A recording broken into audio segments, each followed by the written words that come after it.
Welcome to Stirring the Cauldron. Now, here's your host, Marla Brooks. Hey, Merry Meet everybody, and welcome to Stirring the Cauldron here on the Para X Radio Network. This being Thanksgiving, we're all a little bit too full to move or think. So I'm kind of keeping it simple this week and different in a way. It's story time tonight. Some bits and pieces of my book, A Bad Case of the Collywobbles. It'll be out in paperback in 2015.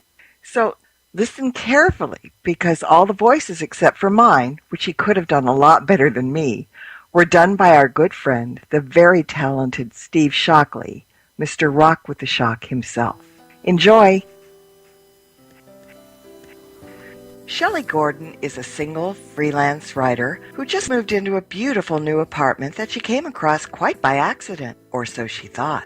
One afternoon on a whim, she stopped into a pet shop in her new neighborhood to see if she could find a critter to share her new home. She wasn't sure what sort of pet she wanted, but was happy to accept an adorable kitten from the shop's owner, a very strange little old British man, Timothy Titchmarsh. The kitten, he told her, was the runt of a litter that he found in the alley behind his shop. He begged her to please take the sweet little cat, who she immediately fell in love with and named Trouble because of his mischievous nature. While the cat was a gift, there was a rather strange condition to Timothy's generosity. He insisted that Shelley bring Trouble around to the shop every so often to visit with his litter mates. Shelley thought this was an odd request at first, but thinking that Timothy was a lonely soul and needed to see a friendly face every once in a while, she agreed.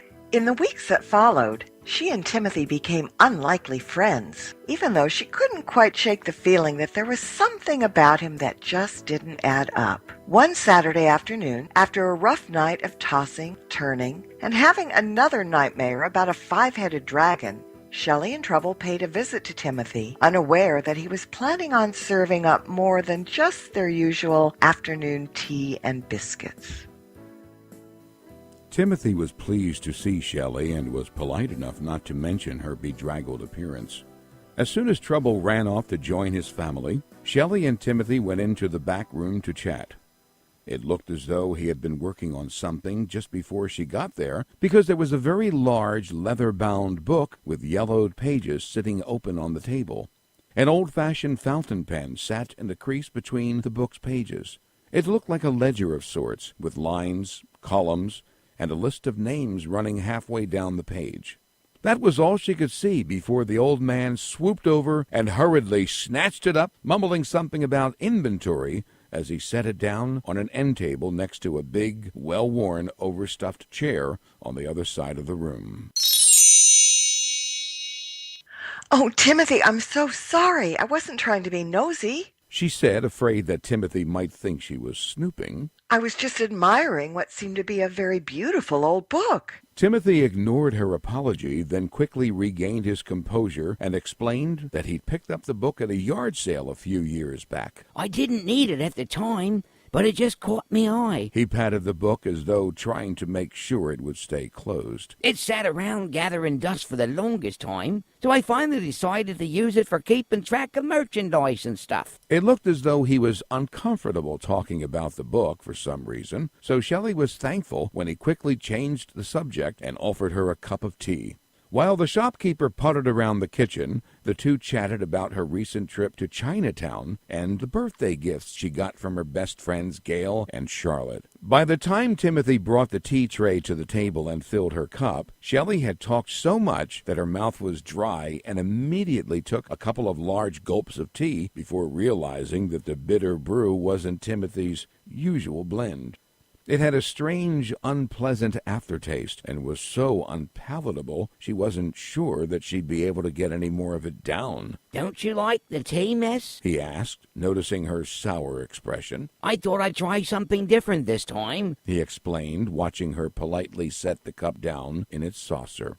"After you said you'd been to Chinatown for your birthday, I got to thinking that I hadn't been there for a very long time, so the other night after closing shop, I went in and had dinner at a very nice place by the name of Shin Lung, over on Broadway, and this is the same tea they serve there. It's supposed to be good for the digestion. but it's a mite strong and it takes a bit of getting used to. Shelley didn't want to be rude, so she slowly lifted the cup to her lips and took another small sip. It still tasted awful, but over the next few minutes, she managed to get most of it down. See? Said Timothy, wide grin spreading across his face. Kind of grows on you, doesn't it? I'd be quite surprised if it didn't grow hair on my chest. She joked, picking the cup up and finishing it off. As soon as she was done with her tea, Timothy said that because it was a little too quiet out front in the shop, he needed to go check and see what sort of mischief the animals were getting into. The minute he stepped out of the room, Shelley began feeling drowsy. Blaming it on her lack of sleep the night before, she got up from the table and was going to take her empty cup to the sink, but was so unsteady on her feet, it was all she could do to stumble over to the couch. The overstuffed cushions felt like a welcoming embrace as she fell into them, and in a matter of seconds, she drifted off to sleep.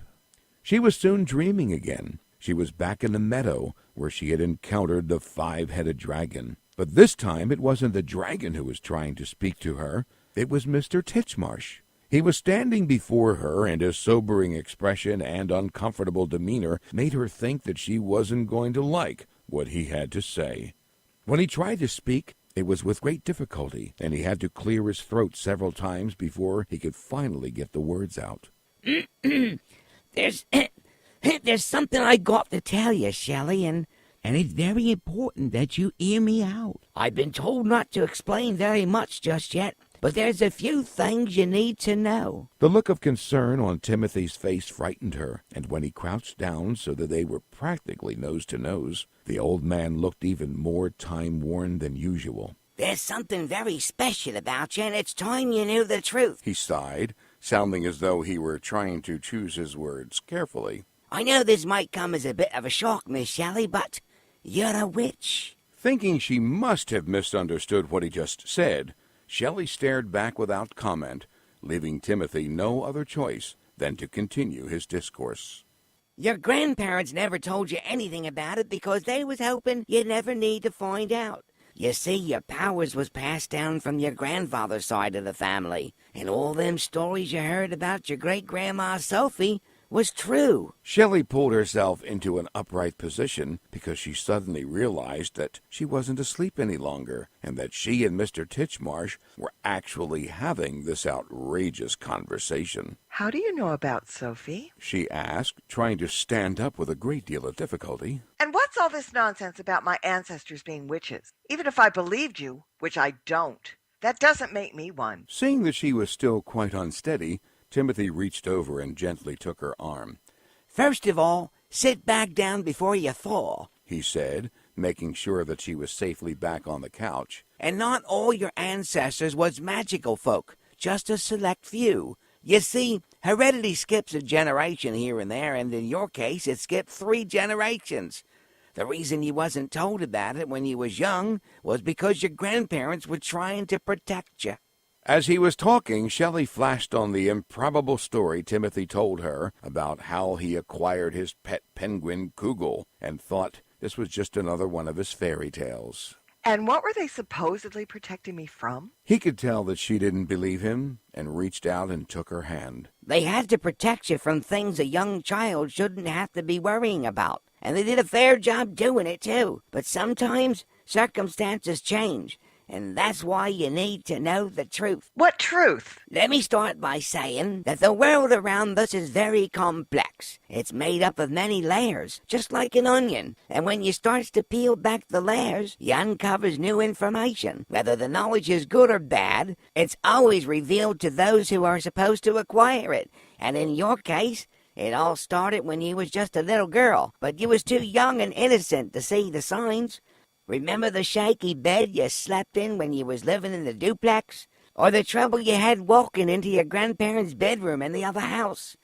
While you didn't understand at the time, your grandparents knew that those events meant some of them layers was already starting to peel themselves back. When Timothy mentioned her childhood experiences, Shelley was stunned. How do you know about all those things? We keeps track of our own, He said with a wink. and all them spooky little things that happened to you back then happened for a reason.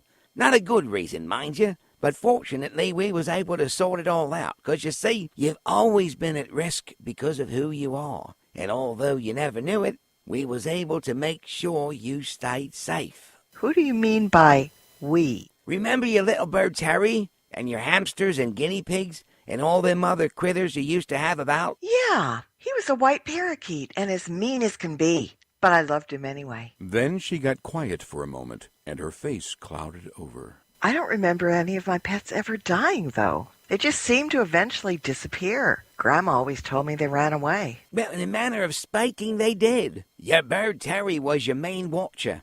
He stayed with you the longest. The others came and went as needed. So you're telling me I didn't have pets? I had spies? Not spies exactly. They was more like guardian spirits who'd assumed the form of pets to watch over you during your childhood when you was most vulnerable. Vulnerable to what? As I said before, miss, there's good and bad in all realms, and because of your heritage, we was worried that you'd be taken away by the dark side. What are you talking about? What dark side? And how would they, or you for that matter, even know who I was in the first place? The Book of Odin. He nodded his head towards the old ledger he'd hastily deposited on the end table when Shelley arrived. On the day you was born, your name appeared in the book just the same as with all magical folk. Whenever a witch or a wizard is born, their date of birth is automatically recorded, see? But your name wasn't just written like most others.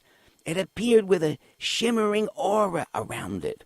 Your great-granny Sophie had the same aura around her name, too. So that's how we made the connection between you. For the past several hundred years, nobody but the two of you had ever come up with an aura like that one. You see, your great-grandmother was a very powerful witch. She held the highest position one can attain in our world. She was one of the elite, and throughout her life, she fought against the dark side. Ultimately, she died before she could finish her work. But before her passing, she predicted that a descendant would be born who would continue her work if she was unable to. Someone who could finally put an end to all the devastation caused by the vicious and destructive witches of Rue. What devastation? And who are what did you call them? The witches of Rue? Shelley suddenly remembered a gardening article she had read, which said that rue was the bitterest of all the herbs. In our realm, as in the mortal world out there, there's good folk and bad. Unfortunately, the witches of Rue are the baddest of the bad. When you hears about bombings and plane crashes and so-called natural disasters, you can bet your boots that the witches of Rue is behind them all. They work together with the vilest negative entities from the depths of Hades to bring pain and suffering to all mankind, both mortal and magical. Shelley felt a cold chill running through her body. Anyways, once we saw your name in the book, we knew you needed protection, 'cause it weren't only us who knew you had arrived. The witches of Rue have ways of finding out things, too. Then, leaning closer to her, as if sharing a secret, And you being the one to follow in your great-granny's footsteps made you a threat to them. They knew you'd be as powerful as Sophie was, and if they'd been able to get their grubby mitts on you when you was just a baby, they could have raised you as one of their own and harnessed your powers to do their dirty work. Shelley sat in stony contemplation, not sure what to believe. How could Timothy have known all those things about her if what he was saying wasn't true? And how could she possibly be a witch without knowing it? I know this is a lot to take in all at once, miss, but you had to be told. Shelley couldn't explain why she believed him, but she did, and that brought up a dozen or so unanswered questions. What made you finally decide to tell me? Why wasn't I told a long time ago? Timothy reached over and squeezed her hand. He stared thoughtfully into her eyes for a moment before he answered. Because you wasn't ready. What makes you think I'm ready now? Truth be told, miss, you ain't. But you're going to have to get ready. And soon. We knows you're being watched. And you really shouldn't have gone to that witches' convention a couple of weeks ago on assignment. It was a dangerous place for you to have been seen, because they means to try and stop you. Stop me from what? I'm no threat to them. Your very existence is a threat to them, miss, but it's more complicated than that, he said solemnly. They need you over on their side, because just like your great-granny, You hold the key to something they've been after for centuries, and they'll do whatever it takes to get it. What could I possibly have that they want? It's you, and only you, that can lead them to the den of the five-headed dragon. Shelley felt as though someone had just thrown a bucket of ice water over her head. Oh my God. I had a dream about a five-headed dragon the night before my birthday, and then again last night. In both dreams it was trying to talk to me, but I couldn't hear what it was saying. That's because you weren't ready to hear 'em yet. You needs a little training up first. Believing in witches and ghosts was one thing, but dragons weren't real. They were creatures of lore, especially the five-headed variety. So you're telling me this dragon really exists? That he does. In Shelley's mind, things were really starting to get out of hand, and her initial thoughts about the old man being crazy came flooding back. Timothy, what's this all about? If I'm to believe what you're saying about me being a witch and five-headed dragons, surely those rue witches are more powerful than I am, so why can't they find the dragon on their own? Like I just got through explaining, the dragon's whereabouts is knowledge that only you and your great-granny before you can know. Yeah, I heard you. But what's so special about this dragon other than the fact that he's got 5 heads? The dragon is the keeper of the seal of Merbulus. The what? The seal of Merbulus. It's an extremely powerful amulet. Legend has it that he who controls the seal attains absolute dominion. Therefore, it must not fall into the wrong hands. That's why you need to find the dragon. He will lead you to the seal. And I'm supposed to find the dragon and this amulet using powers I never even knew I had? Great power lies dormant until it's awakened. Well, what if I don't want any part of dragons, seals, or my so-called powers? I'm afraid that's not up to you anymore. Since our Sophie's demise, it has been predestined that you must continue to search for the seal. So now what? I go out to a bookstore and buy the latest copy of Witchcraft for Dummies? Even though this was a very serious matter, Timothy couldn't help but smile. I wish it was that easy, miss, but this ain't something you can pick up from the pages of a book. No, you're going to have to be taught how to develop your powers, and I think it's time to introduce you to your tutor. But before I do, heed my warning. Never, ever take off that pentagram you bought on a whim at the witch convention or the Merkaba you got in the mail. The pentagram is for your protection, and the Merkaba allows us to keep track of you at all times. Things were suddenly falling rapidly into place. So it was you that sent it to me. And what about the Eye of Horus on Trouble's collar? Are you monitoring him as well? Figured it out, did ya? Said Timothy with a sly grin. Well, no. Actually, it was Gail who did the detective work. She looked it up and found its meaning. Smart girl, that Gail. Oh, and one other thing. You've got to get Gail and Charlotte to wear a pentagram, too. The mention of her friends immediately put Shelley on the defensive. What do they have to do with this? They're your best friends, ain't they? Of course they are. But they aren't witches or even blood relatives. No, but they are your sisters, blood or no blood. And the witches of Rue may try and use them to get to you. Why should they be put in danger because of me? I hardly think that's fair. Nobody said anything about being fair, miss. That's just the way it is. I'll just stay away from them, that's all. Then they can't be involved. It's too late for that. There's a strong bond between you that can't be broken just because you don't seize each other. Well, then maybe you can explain how I'm supposed to go up to them, hand them each a pentagram, and make them wear protection against something they don't even know anything about. I reckon you're just going to have to fill them in as best you can, but not in the usual way. What do you mean by that? You'll have to get through to them on a different level. Tap into the dormant powers that live within us all. Subconsciously, they will understand why they need to wear the pentagrams, but at the same time, it'll be a secret locked away from their conscious thoughts. And how am I supposed to do that? Witchcraft, of course, which brings me back to introducing you to your new teacher. Without further explanation, Timothy turned his back to Shelley, and she watched intently as the old man raised his right arm and began to draw an invisible outline of what looked like a person with the tip of his finger. Immediately, a shimmering, bright kaleidoscope image filled in the outline, and in a matter of seconds, it went from indistinct and shiny to almost a hologram in appearance, and then finally transformed into a real live person. Timothy turned back around and with great formality introduced Shelley to Thomas Wakefield, headmaster of Wakefield Academy just outside London. The academy, he explained, was one of the most prestigious learning institutions of its kind and was founded by Mr. Wakefield's great-great-uncle, Henry Wakefield, in the late 18th century. Although Shelley had heard everything Timothy just said, she was distracted by the tall, somber presence now standing before her. Impeccably dressed, he looked to be in his early 60s and was gazing at her with a mixture of pretension and curiosity. Shelley shifted uncomfortably from one foot to the other, but met and held his stare. While Mr. Titchmarsh continued talking in the background, Only students of the highest caliber are admitted to the academy. Shelley was startled to hear another, distinctly male voice talking over him. "Quite intuitive, this one," she heard it utter, "and in possession of a very strong will." Shelley turned her head to see who else had entered the room, but saw no one. Confused, she turned back to Mr. Wakefield, who was still staring at her with great interest, and then she heard the voice again. "You need look no farther. I'm talking about you," it said. Shelley thought she must be imagining things and shook her head as if to rid herself of a gnat buzzing in her ear. She thought to herself, I'm not a mind reader. "No, but you are clairaudient," said the voice. "And I'm glad to see that you appear to be quite receptive as well."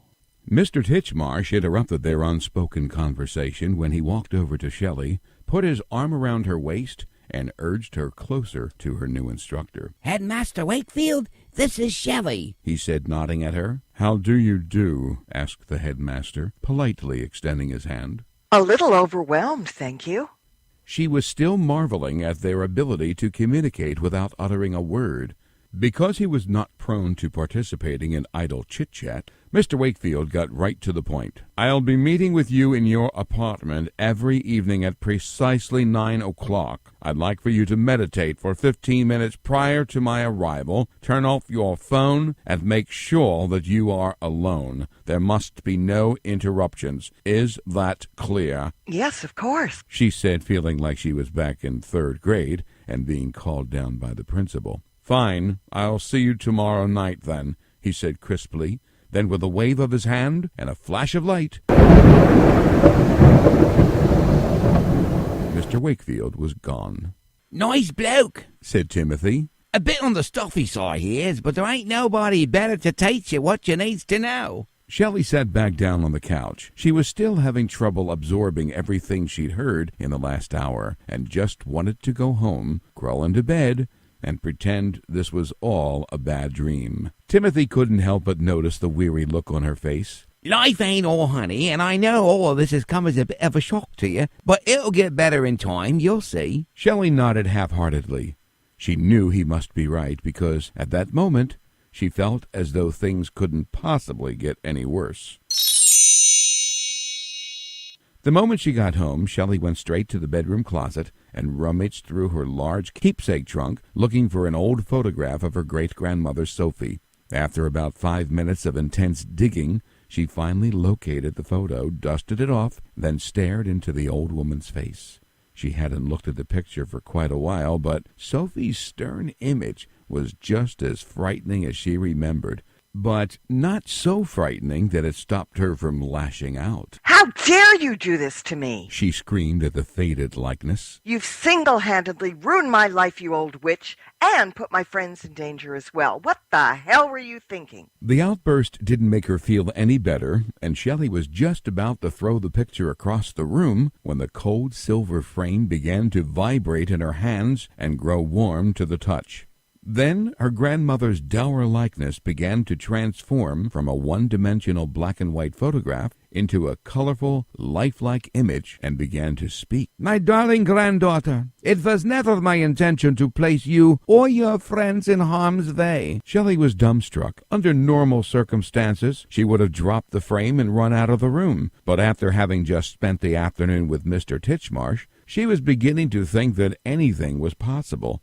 Even an old photograph coming to life. Grandma Sophie? Who were you expecting? Maybe Santa Claus? For a brief moment, Shelley didn't know what was more startling, the fact that she was actually talking to her long-dead great-grandmother, or that the old woman had a sense of humor. I really wasn't expecting anybody because pictures don't normally come to life. Maybe not in the world as you know it, sweet girl, but things are different now, and you must adapt to the changes and accept the help that will be offered in order to successfully complete your task. You see, the witches of Rue have been gaining strength over the past several years.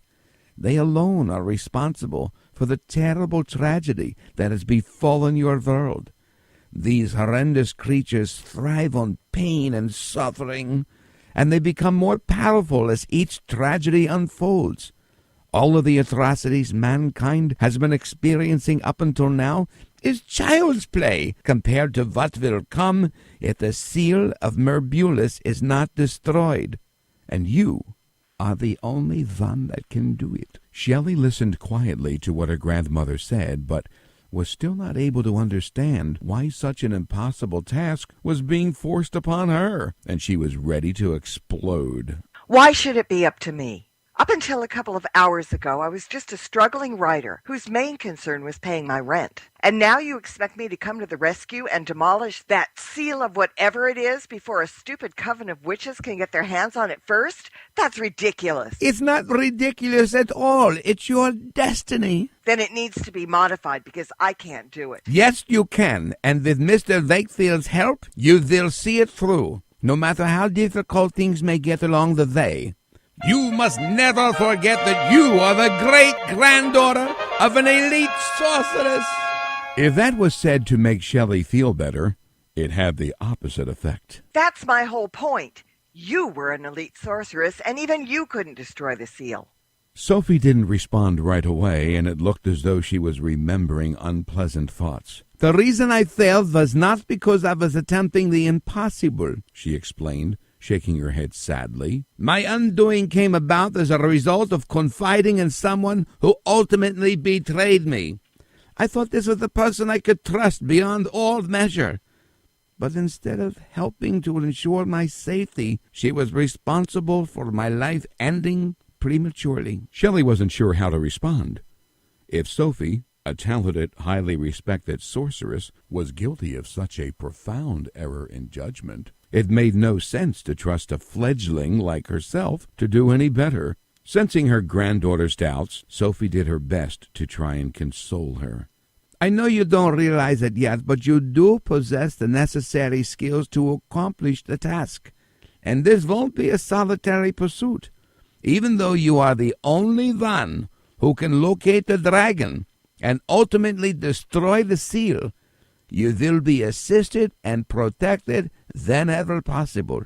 Why don't those reassuring words make me feel any better? Reassurance comes with confidence, and confidence comes with knowledge. Choosing to ignore her granddaughter's disrespectful tone, just open your mind and allow the knowledge being offered to replace all doubt. 1,000 questions were racing through Shelley's mind, but before she had the chance to even ask one, Trouble came bounding into the bedroom in hot pursuit of a fly, and Shelley got distracted.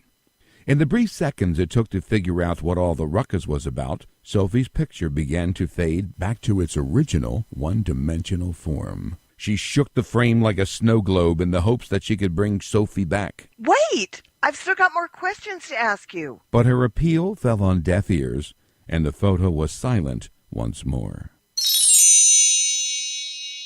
Shelley spent a fitful night because she couldn't turn her mind off long enough to fall asleep.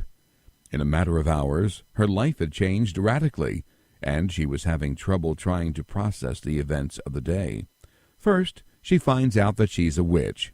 Then Timothy tells her about an evil coven and explains that it's her destiny to destroy some ancient artifact. Her tutor appears out of thin air, and finally, she has a conversation with her long-dead great-grandmother.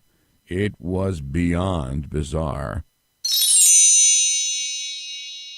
The next day, Shelley did little more than pick up around the apartment and try to catnap. She had a light supper, and at 8:30, she meditated for a few minutes as per Mr. Wakefield's instructions.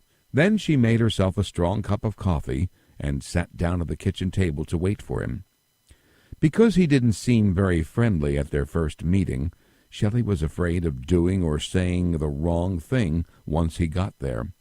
His stern demeanor reminded her of Mr. Fox, her 8th grade math teacher, who used to walk menacingly around the classroom with a yardstick and whack the desk of anyone who didn't have the right answer.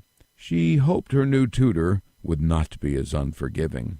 At precisely 9 o'clock, while Shelley was finishing her second cup of coffee, absent-mindedly leafing through a magazine, a bright flash of light filled the living room and startled her so badly she jumped up out of her chair. Her knee hit the underside of the table and knocked the coffee mug over, but Shelley didn't notice the mess because as the bright light began to fade, it was replaced by the figure of a man with a disapproving look. Mr. Wakefield had arrived. Wordlessly, the headmaster walked over to the table, raised his right arm as to grab something that wasn't there, and produced a roll of paper towels. "Here, take this," he sighed, looking at Shelley as though she were an inept 3-year-old who had just spilled her milk. "I hope you are more adept at magic than you are at housekeeping." Normally, Shelley would have answered him back, pointing out that most people usually entered a house through the front door and bought paper towels at the store, but the headmaster's imposing presence rendered her speechless. She timidly took the roll of towels and began to wipe up the spill. While she finished cleaning up, Mr. Wakefield walked back into the living room and took a seat on the sofa. Shelley hoped the headmaster liked cats because Trouble, being his usual friendly self, had jumped up next to him and was patiently waiting to be fussed over. She was relieved to see Mr. Wakefield reach out and gently stroke the kitten's head rather than zapping her pet into oblivion. When he finally saw Shelley tossing the soggy towels into the trash, he turned his attention back to her. "If you're quite finished with that, please come and join me." But before she was even halfway into the living room, the apparently impatient Mr. Wakefield stood up and began the lesson. "The belief in witches dates back to antiquity," he began, watching intently as she hurried to sit down on the love seat. Shelley wasn't sure whether or not she was supposed to be taking notes, but she didn't want to risk another scolding if she got up again to get paper and pen, so she decided to just sit and listen. "According to the early Christian church, witches never existed, but by the 15th century the church had modified its opinion. Even though they had finally acknowledged our existence, they mistakenly believed that in order to obtain our powers, we sold our souls to Satan, and that ridiculous belief was used as justification for the church's subsequent burning at the stake of hundreds of thousands of religious heretics of all types. True witches do not acquire their powers from Satan or anyone else. We are neither man nor demon-made. Our powers are passed down through bloodlines, from one generation to the next. We can choose to either embrace our powers or ignore them. It's a personal choice, but whether we choose to utilize these gifts or not, we can never disclaim them because that is who we are." Shelley listened attentively, but while she thought it was cruel to persecute innocent people just because of who they were, it was impossible for her to relate to what the headmaster was saying because she still didn't consider herself to be one of them. Most modern-day mortals think of themselves as literate in many ways of the world, but their image of witches is still very archaic.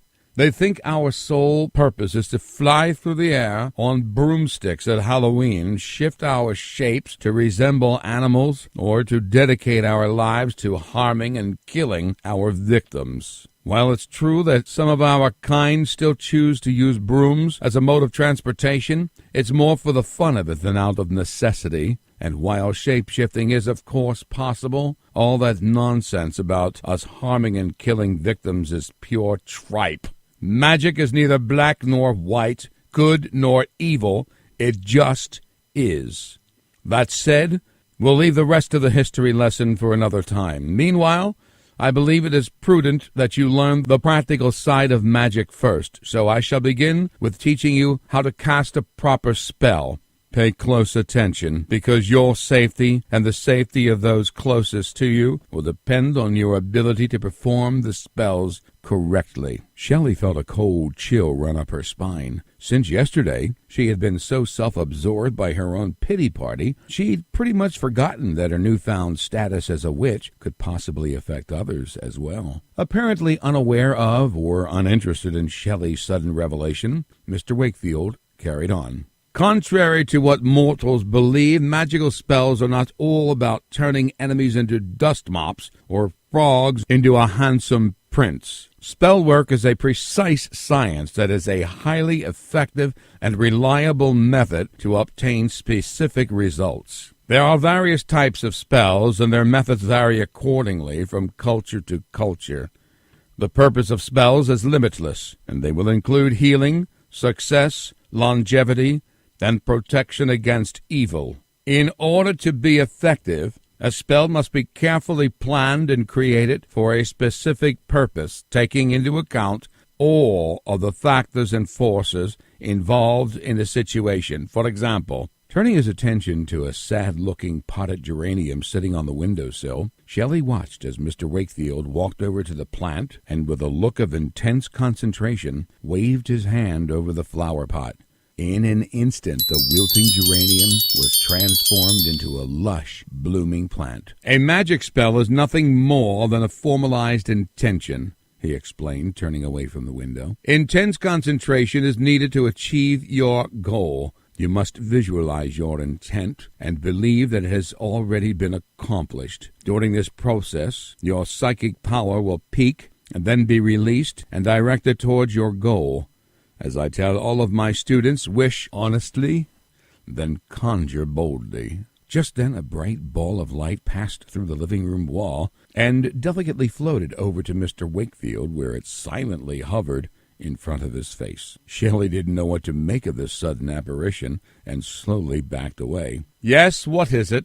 Mr. Wakefield impatiently asked the orb, as if it were alive. "I'd left a directive that I was not to be disturbed." "I'm very sorry, Headmaster, but you are needed at the Academy. There is a pressing matter that you must attend to immediately." The fact that there was something in this ball that was talking to Mr. Wakefield unnerved Shelley, but judging from the tone of his voice, the problem was urgent enough to change the headmaster's usual stony expression into one of apprehension. "Very well, then I shall return at once." The ball of light hovered for another second or two, then slowly floated back across the room and left the same way it came in. "Unfortunately, I must attend to this matter right away, but I'm going to leave you with some study material," he said, quickly regaining his composure. He turned his attention to a small bookcase sitting against the wall under the window, and with a wave of his hand, the half-empty bookcase was completely filled with ornately bound books in all shapes and sizes. He walked over to the newly placed volumes and did a quick visual inventory. "Because I am taking an early leave, you will have ample time to begin your required reading. While powers may be present from birth, witchery must be learned. So I suggest you start with Practical Guide to Basic Magic. There will be a short quiz on chapters 1 through 8 tomorrow evening. As usual, I will see you precisely at 9, said Shelley, finishing his sentence for him. She hadn't meant it as a mockery, and in fact hadn't meant to say it at all. The words just slipped out, but apparently the headmaster took it as such, because without further comment, he raised his arm dramatically and disappeared into a much more radiant flash of light than usual.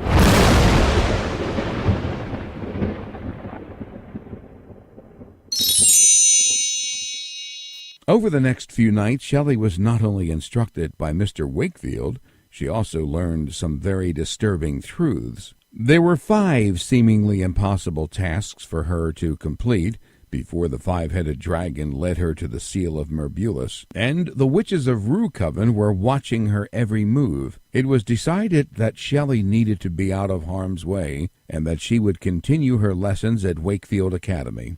What she didn't know was that her slightly quirky next-door neighbor, Annis Benson, was the real reason she had to leave.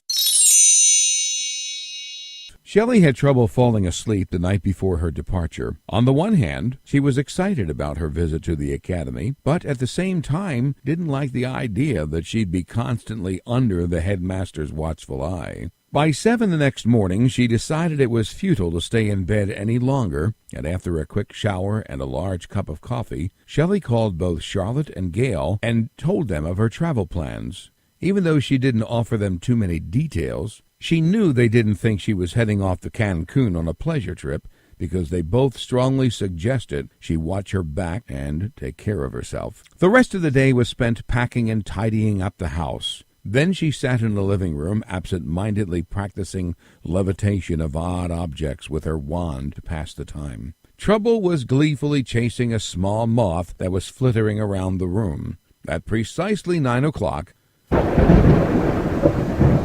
a blinding flash of light announced the headmaster's arrival. "Come along," he instructed in his usual brusque manner.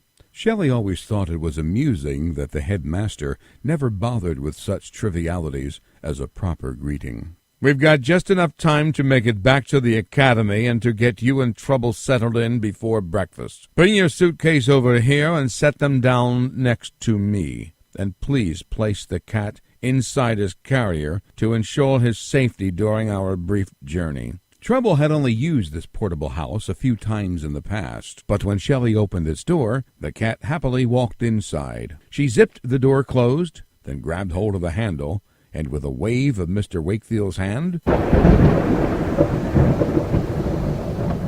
they were gone.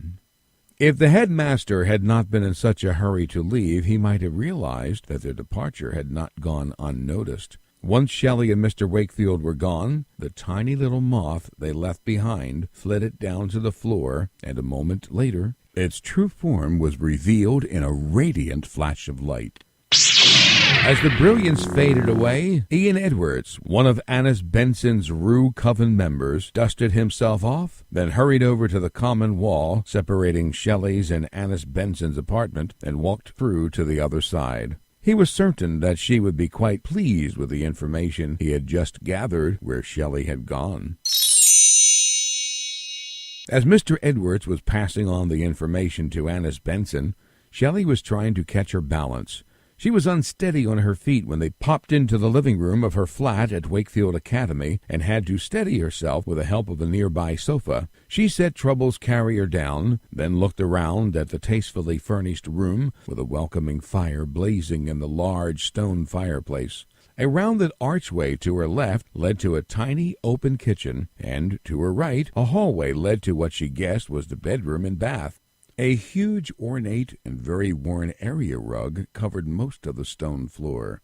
"I hope you find these accommodations comfortable," said the headmaster as he walked into the kitchen and waved his hand over the refrigerator. "Although your meals will be brought to you, I'm leaving you with a few items to snack on in case you get hungry in the interim." It took a moment before what the headmaster said had sunk in. "So I'm not going to be eating with the other students?" "We feel it's best that your presence here goes unnoticed, not only for your own protection, but for the safety of the student body and faculty as well.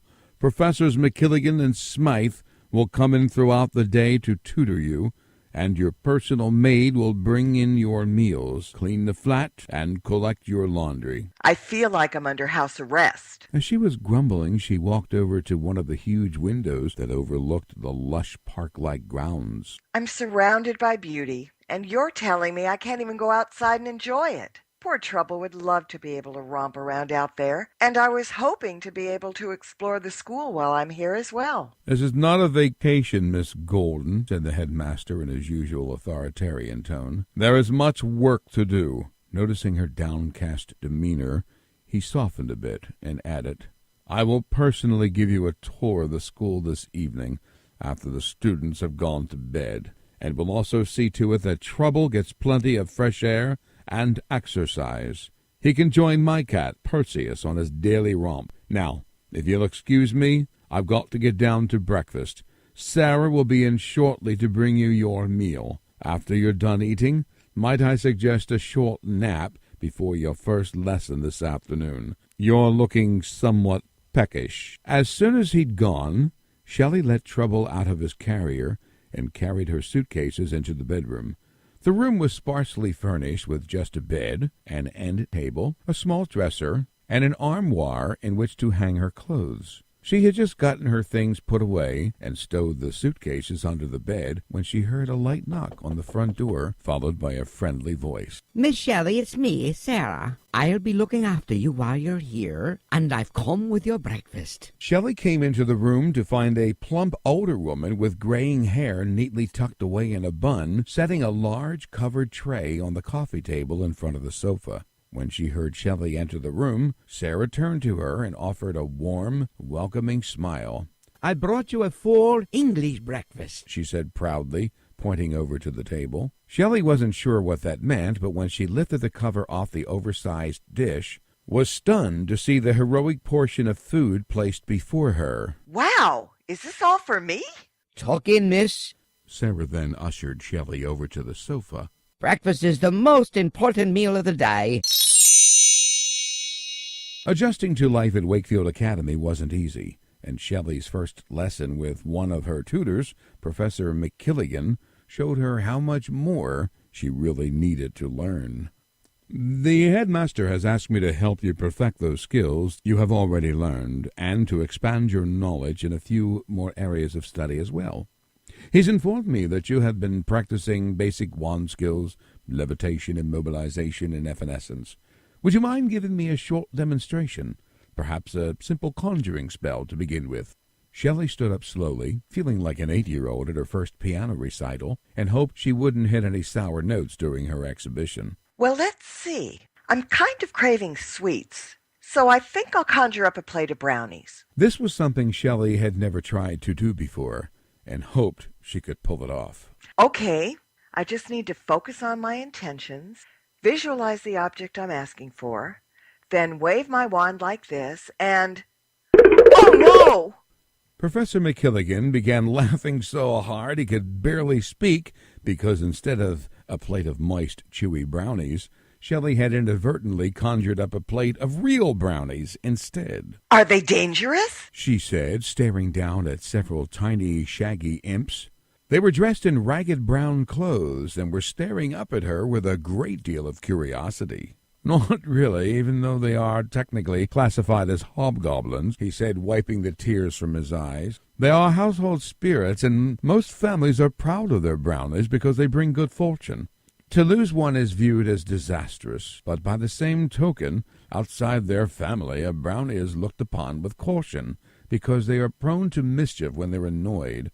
But these guys seem to like you because normally brownies are invisible and will only occasionally appear to their favorite family member. They seem harmless enough, but did I actually steal them from somebody's house? Not by the looks of it, he said, watching the brownies jump off the plate and scamper around Shelley's flat.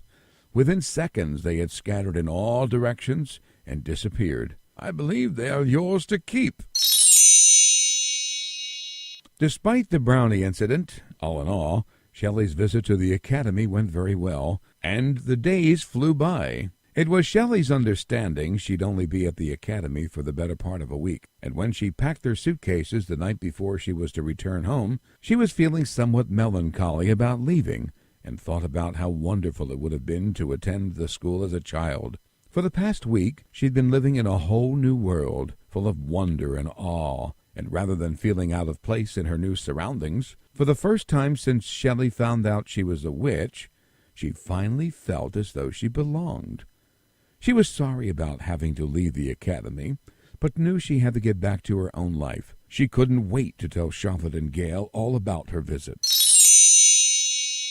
Shelley was packed and ready to go the next morning when Sarah came in with a breakfast tray. I don't think I'll have time to eat this morning, Sarah. She watched the maid place the platter on the coffee table before her. I'm going home today, and the headmaster should be here any minute. Sarah continued to wordlessly fuss with the plates and the napkins. Sarah, did you hear me? There's no need to bother. I'll be leaving straight away. The maid solemnly reached into her pocket and handed Shelley a formal-looking envelope. She tore it open and read the enclosed note.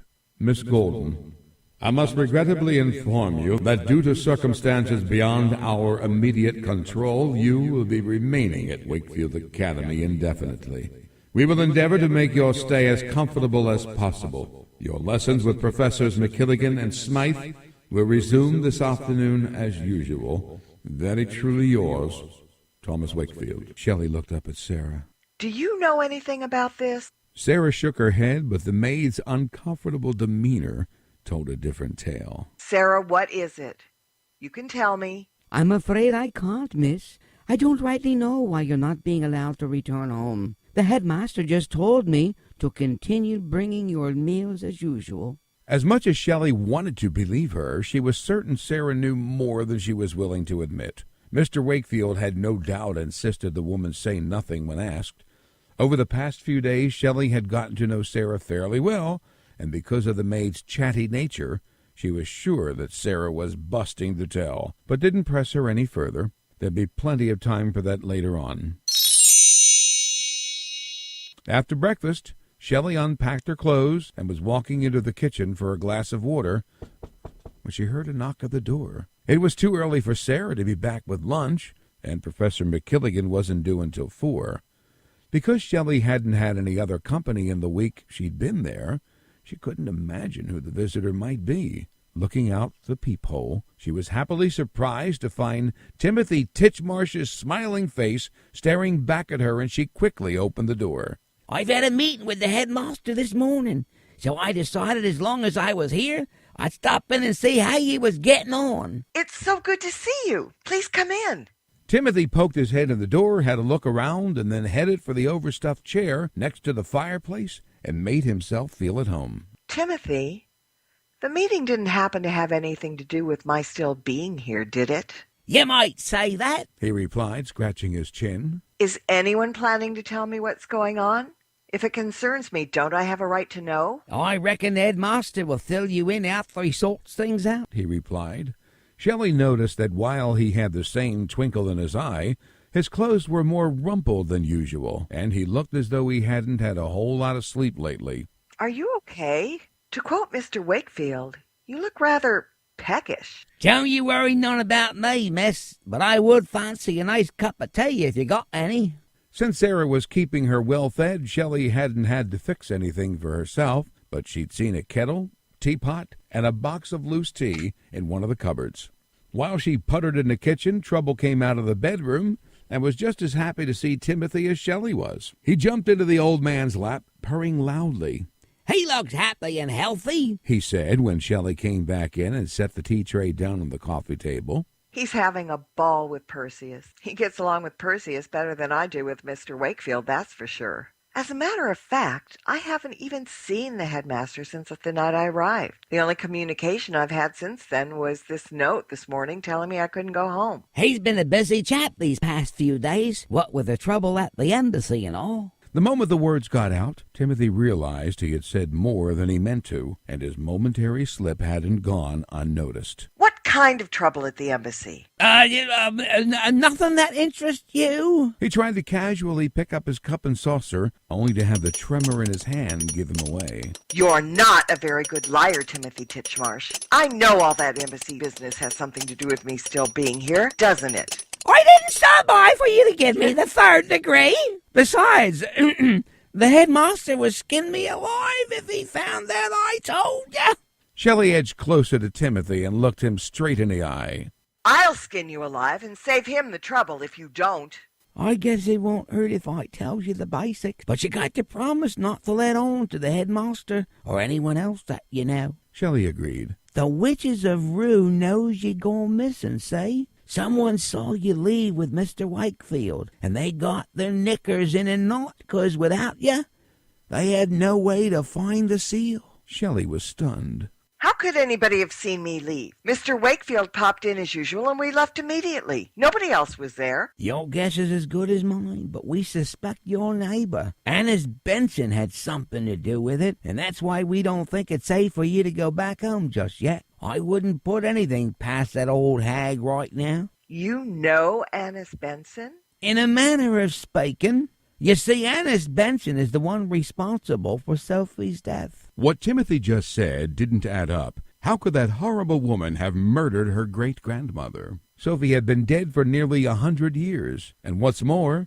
if the embassy knew all along that Annis Benson was a murderer, how could they have allowed Shelley to live next door? Timothy began by explaining that Annis Benson wasn't an ordinary witch. She was, in fact, a hag, and hags can live for hundreds of years. He pointed out that it wasn't until Shelley and Charlotte went into her apartment looking for Gail that the embassy even knew she was there. Since then, they've been keeping a watchful eye on both Annis and Shelley. When Shelley left with Mr. Wakefield, the embassy was afraid Annis would do something rash. And that's why we've got to stay here for a while. What makes you think she won't come after me here? As long as you don't wander off the school grounds, you're safe. So don't give it another thought, he said, patting her knee. Shelley wasn't as comforted by his words as she might have hoped. She was still wrestling with a lot of unanswered questions. If the embassy had continued to let her live next door to a murderous old hag, how could she trust them to be competent at keeping her safe now? Shelley was right to be concerned about her safety. What do you mean you've got nothing to report? Screeched Annis Benson, pacing back and forth in a fury. It had been nearly a week since he and Edwards watched Shelley and the headmaster depart, and no new information had been forthcoming. This was mainly because the embassy, alerted to a traitor in their midst, had restricted all meetings regarding Shelley and the Seal of Merbulus to include only Ambassador Galwin, 2 of his trusted advisers, and Thomas Wakefield. The rest of the governing body had been assigned to other less important embassy business. I'm sorry, he stammered, looking directly down at his shoes rather than daring to face the evil hag. Although very attractive in human form, the hate in her eyes allowed a glimpse into the hideous crone that lay just beneath the surface. Since they discovered the security breach, I've not been allowed entry to Ambassador Galwin's office. The meetings regarding Shelley have been restricted to just a select few. And if it wasn't for your consummate stupidity and dubious nature, you would now be one of those select few, she fired back. Oh, I rue the day we ever accepted you into our realm. You're a sniveling, good-for-nothing cockroach. Edward said nothing in reply as the hag continued to pace. In his inflated opinion, he had always thought of himself as her faithful and trusted ally. After all, hadn't he been the one to warn her that the embassy knew she was living next door to Shelley in the first place? And didn't he put himself directly in harm's way when he allowed that kitten to chase him around the room the night the headmaster came to take Shelley away? What if the cat had accidentally caught him? Or if Shelley had come after him with a fly swatter? He was so busy mentally patting himself on the back for a job well done, he didn't realize that Annis had stopped her pacing and was again shouting at him. And if there is one more misstep on your part, Mr. Edwards, I will personally and joyously watch you suffer the most painful, hideous death imaginable. Do I make myself clear? When he slowly lifted his head to reply, he could barely contain his revulsion. Annis Benson was so angry she had unwittingly transformed herself back into her natural state of a vile and repugnant old hag. Crouching before him with spittle dripping out of the side of her toothless, crooked mouth and flaming red eyes staring deep into his own, all he could manage was a weak nod of his head before having to turn away in disgust. Hello, this is Timothy Titchmarsh, and we'd like to thank you for listening. I hope you didn't catch a case of the Collywobbles in the process, but if you did, no worries. We got ways of fixing that. This has been another edition of Stirring the Cauldron with Marla Brooks. Be sure to tune in next week at this same time for another great guest and more cauldron stirring. Any rebroadcast or other use of this program without explicit permission is strictly prohibited. Copyright 2014. Moonlight Hall by Kevin MacLeod, licensed through Incompetech.com.